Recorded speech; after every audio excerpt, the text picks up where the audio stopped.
Subscribe now and press the bell icon. Never miss an update.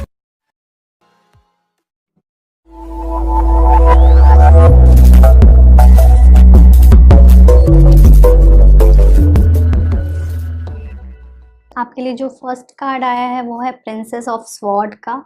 ये card कहीं ना कहीं ये बता रहा है कि हो सकता है कि मंथ में आप बहुत ही लॉजिकल डिसीजंस लें। आप रिलेशनशिप में बहुत सफ़र कर रहे हो ऐसा लग रहा है, और हो सकता है आप कुछ ऐसे डिसीज़न लोगे जो आपको समझ में नहीं आएगा कि ये क्यों ले रही हूँ, बट हो सकता है सबकॉन्शियसली आपका दिल और दिमाग अब एक कंक्लूज़न चाहता है, कुछ चाहता है कि करेक्ट हो हो सकता है में आप बहुत ही लॉजिकल डिसीज़न लें अपने रिलेशनशिप को लेकर के।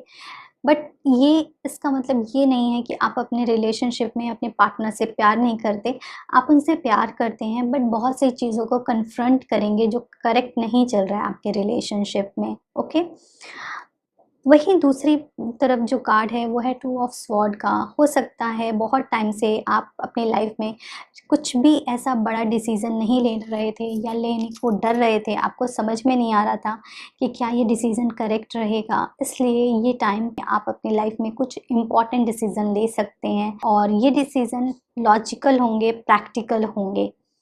ओके, मुझे ऐसा लग रहा है कि हो सकता है इस सिचुएशन में आपकी कुछ ज़्यादा मदद नहीं करेगा कोई भी।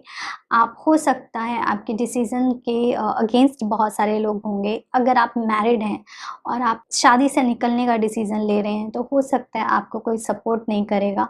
बट अगर आप चाह रहे हैं तो आप ये कर सकते हैं। ऐसा हो सकता है आप में से कई डिवोर्स फाइल कर सकते हैं, या फिर अगर आपका डिवोर्स केस चल रहा है तो आप सेपरेट हो सकते हैं। अगर आप रिलेशनशिप में हैं तो मुझे ऐसा लग रहा है आप में से बहुत सारे लोग अपनी ट्रू फीलिंग्स को हाइड करेंगे, अपने दिल की बात को नहीं बताना चाहेंगे अपने पार्टनर से, और अपने इमोशंस को शायद या तो आपको बताने का दिल नहीं करेगा, या फिर आप अभी चाहते हो कि कुछ चीज़ें सीक्रेट रहें आपकी सामने वाले के लिए। मुझे ऐसा लगता है कुछ एनर्जीज़ हैं जो बहुत स्लो हो जाएंगी, एंड एक एक जो एनर्जी है ना चेंज की और सेल्फ डिपेंडेंट होने की, ये एनर्जी मुझे लग रही है आपके लिए। हो सकता है आप में से कई लोग अपने रिलेशनशिप में बहुत ज़्यादा डिपेंडेंट हो अपने पार्टनर पे, लेकिन एक टाइम पे आपको समझेगा कि आपका पार्टनर नहीं चाहता कि आप उस पे बहुत ज़्यादा डिपेंडेंट हो। तो ये टाइम हो सकता है आप में से बहुत से लोग डिपेंडेंसी में डिपेंडेंट ना रहो अपने पार्टनर पे, और सारे डिसीज़न सारी चीज़ें खुद से करो अपनी लाइफ की।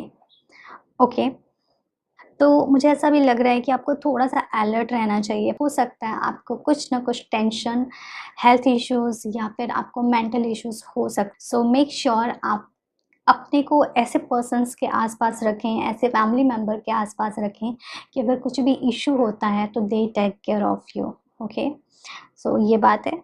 मुझे ऐसा लगता है कुछ ऐसे डिसीज़न लेंगे जो आपको लॉन्ग रन में बहुत बेनिफिशियल रहेंगे। हो सकता है लोग आपको स्टार्टिंग में कुछ क्रिटिसाइज़ करें, लेकिन बाद में लोग आपकी रिस्पेक्ट करेंगे। ये रिलेशनशिप को लेकर के भी, अगर आप इस रिलेशनशिप में अगर कुछ प्रैक्टिकल डिसीज़न ले रहे हो आज, जो हो सकता है आपके पार्टनर आज एप्रिशिएट ना करें, but maybe after some time he will appreciate और she will appreciate your effort. Okay, आपको थोड़ा-सा अपने नज़रिए को चेंज करने की ज़रूरत है। अगर आप किसी पर्सन पे ट्रस्ट करते हो तो ट्रस्ट करो, बट कहीं न कहीं आपको एक थिक लाइन रखनी बहुत ज़रूरी है। तो इस चीज़ पे आप काम करिए। चीज़ों को थोड़ा अलग नज़रिए से देखने की कोशिश करिएगा आप, कि बहुत सारी चीज़ें चेंज होंगी जो आपके बेटरमेंट के लिए होंगी। आपको कुछ नए तरीके के नज़रिए मिलेंगे देखने को चीज़ों को। एक चीज़ और बोलती हूँ, अगर आप किसी भी तरीके की एडिक्शन में हैं या आपके पार्टनर किसी भी तरीके की एडिक्शन में हैं, तो आपको सीरियस नोट पे काम करना पड़ेगा। Addiction could be anything, anything like alcohol, phone addiction और any addiction. I hope you understand, any addiction अगर आपका आपके रिलेशनशिप में हमेशा प्रॉब्लम क्रिएट करेगा, तो इस चीज़ पे आपको काम करने की ज़रूरत है। एंड जो भी अननेसेसरी बर्डन है आपकी लाइफ का, उसको आपको निकालने की बहुत ज़रूरत है, क्योंकि अगर आप नहीं उसको लाइट करोगे अपने बर्डन्स को अपनी लाइफ से, अपने रिलेशनशिप से, तो ये रिलेशनशिप को बहुत ही प्रॉब्लम क्रिएट करेगा। जो एंजल मैसेज है आपके लिए, फर्स्ट कार्ड है वो है वेजिटेरियन, वेगन का। तो कोशिश करो, अगर आप वेजिटेरियन रह सकते हैं तो आप रहिए, नहीं तो आप कम से कम ग्रीन वेजिटेबल्स, फ्रूट्स ज़्यादा खाने की कोशिश करिए। जो नेक्स्ट कार्ड है वो है वर्कशॉप एंड सेमिनार का।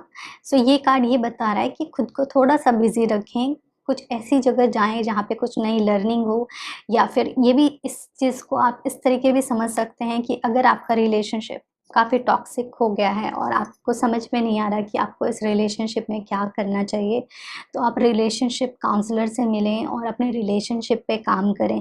क्योंकि अगर आप चाहते हैं तो आपका रिलेशनशिप अभी भी वर्क किया जा सकता है, इस पे काम किया जा सकता है, और बट इसमें आपको किसी की मदद की ज़रूरत लगेगी।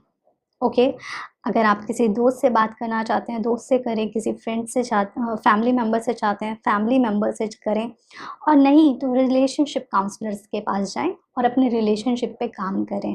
ठीक है, ये आपकी रीडिंग थी। आई होप ये रीडिंग आपको थोड़ी मदद करे और आप कुछ बेटर डिसीज़न लो अपनी लाइफ में।